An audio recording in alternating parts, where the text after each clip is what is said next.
Good morning students, स्वागत है आप सभी का हमारे यूट्यूब चैनल पर जिसका नाम है सौरभ क्लासेस। आज मैं प्राचीन भारतीय इतिहास से काफ़ी रोचक विषय अशोक का धम लेकर उपस्थित हुआ हूँ। अशोक का धम प्रारंभ करने से पहले हम आपको सामान्य रूप से इसे परिभाषित करेंगे कि अशोक का धम वास्तविक रूप में था क्या।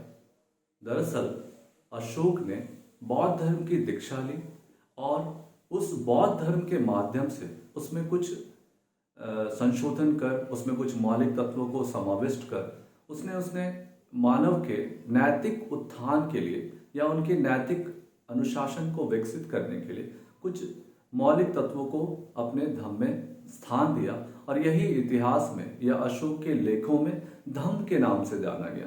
तो चलिए इसे व्यापक रूप से विस्तार से समझने का प्रयास करते हैं। हम देख रहे हैं अशोक का धम्म, इसे हमने चार भागों में विभाजित किया है।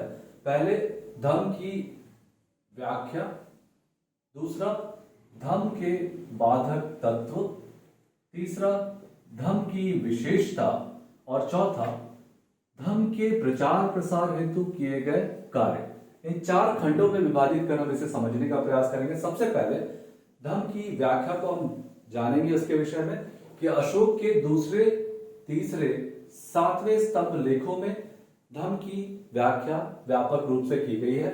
इसमें कहा गया है कि धम्म है साधुता अर्थात कल्याणकारी कार्य करना। ठीक है, साधुता और कल्याणकारी कार्य करना।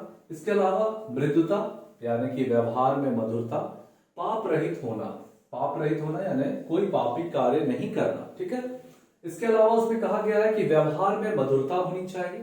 ठीक है, उसके अलावा बताया गया है कि दया, दान और सुचिता व्यक्ति में होना अनिवार्य है। व्यक्तियों को प्राणियों का वध नहीं करना चाहिए, जीव हिंसा भी नहीं करनी चाहिए।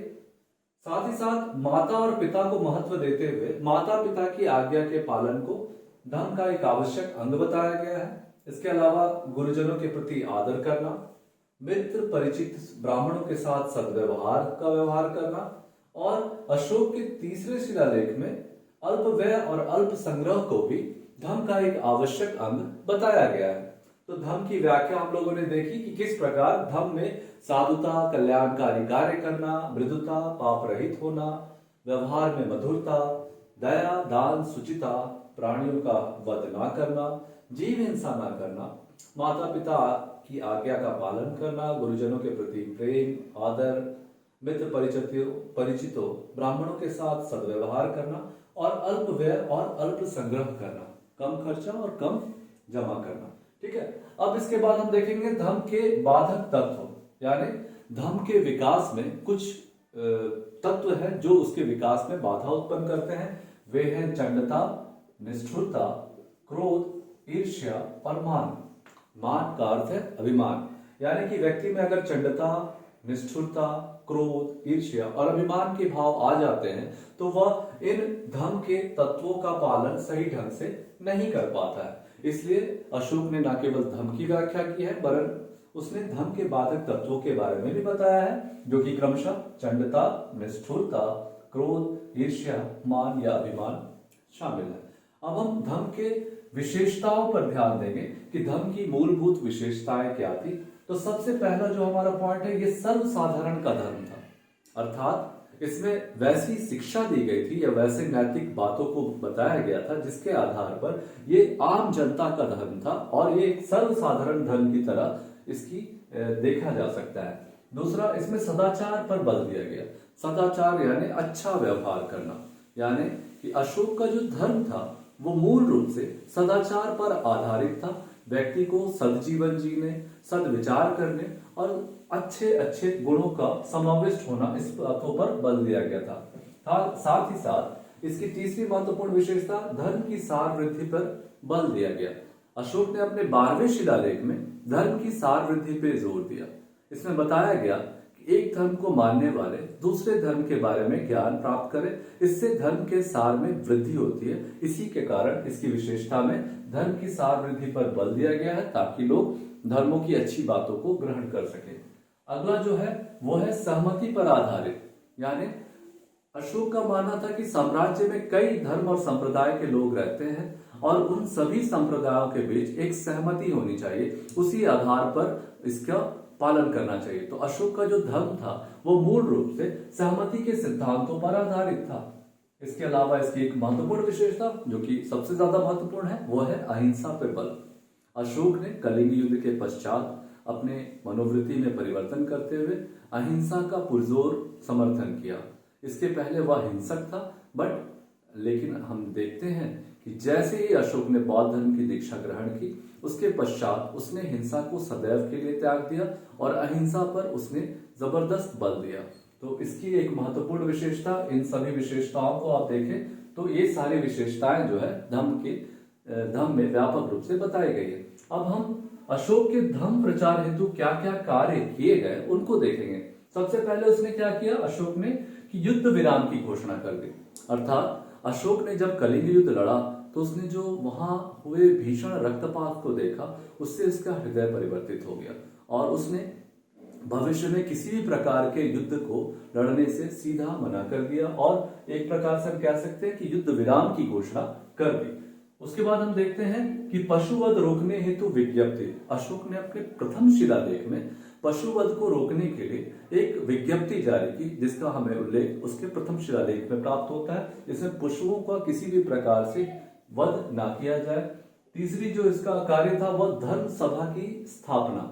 अशोक ने पूर्व से चले आ रहे मल्ल युद्ध, जानवरों की लड़ाई या किसी प्रकार का हिंसक या अनियंत्रित आमोद प्रमोद के साधनों को समाप्त करते हुए उसके स्थान पर धर्म सभाओं की स्थापना की। धर्म सभाओं में विमान, अग्निस्कंद, हाथी, स्वर्ग की झांकियां, इस तरह के दृश्यों का उसको दिखाया जाता था और जनता को धर्म के प्रति प्रेरित किया जाता था। तो उसने धर्म सभाओं की स्थापना की। साथ ही साथ सामाजिक समारोहों का प्रारंभ किया ताकि लोगों का एक दूसरे के साथ संपर्क हो, समन्वय हो, वो एक दूसरे के सद्विचारों को, सद्गुणों को शामिल हो और वो एक दूसरे को ग्रहण करे। इससे सामाजिक समारोहों को भी प्रारंभ किया। साथ ही साथ उसने बौद्ध संगीति का भी आयोजन किया।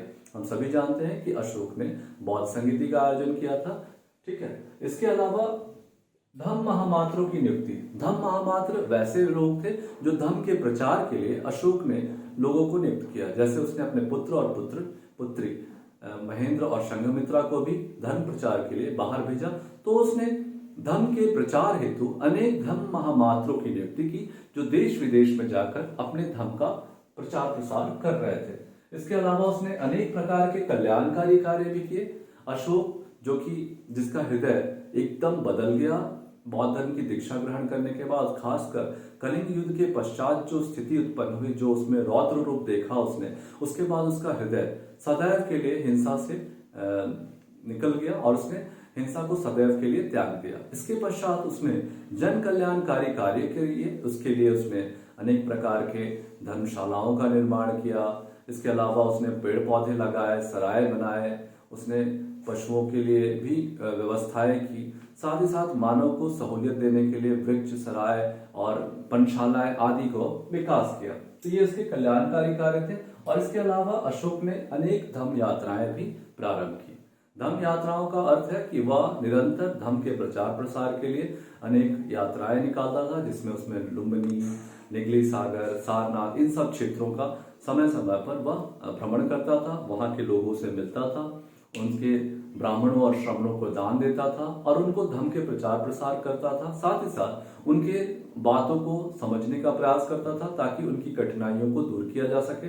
साथ ही साथ वह उन लोगों को स्वर्ण और रजत के सिक्के या मुद्राएं भी वितरित करता था। इस प्रकार से हम कुल मिलाकर देखें तो अशोक का जो धम्म है ये मूल रूप से इसकी व्याख्या, इसके बाधक तत्व, इसकी विशेषता और इसके प्रचार हेतु कार्य इन आधारों पर विभक्त है। और इन सभी को अगर समग्र रूप से हम अच्छे से समझे तो हम पाते हैं कि अशोक का धम्म एकदम व्यावहारिक, फलमूलक था जो कि आम जनता में काफी ज्यादा लोकप्रिय हुआ।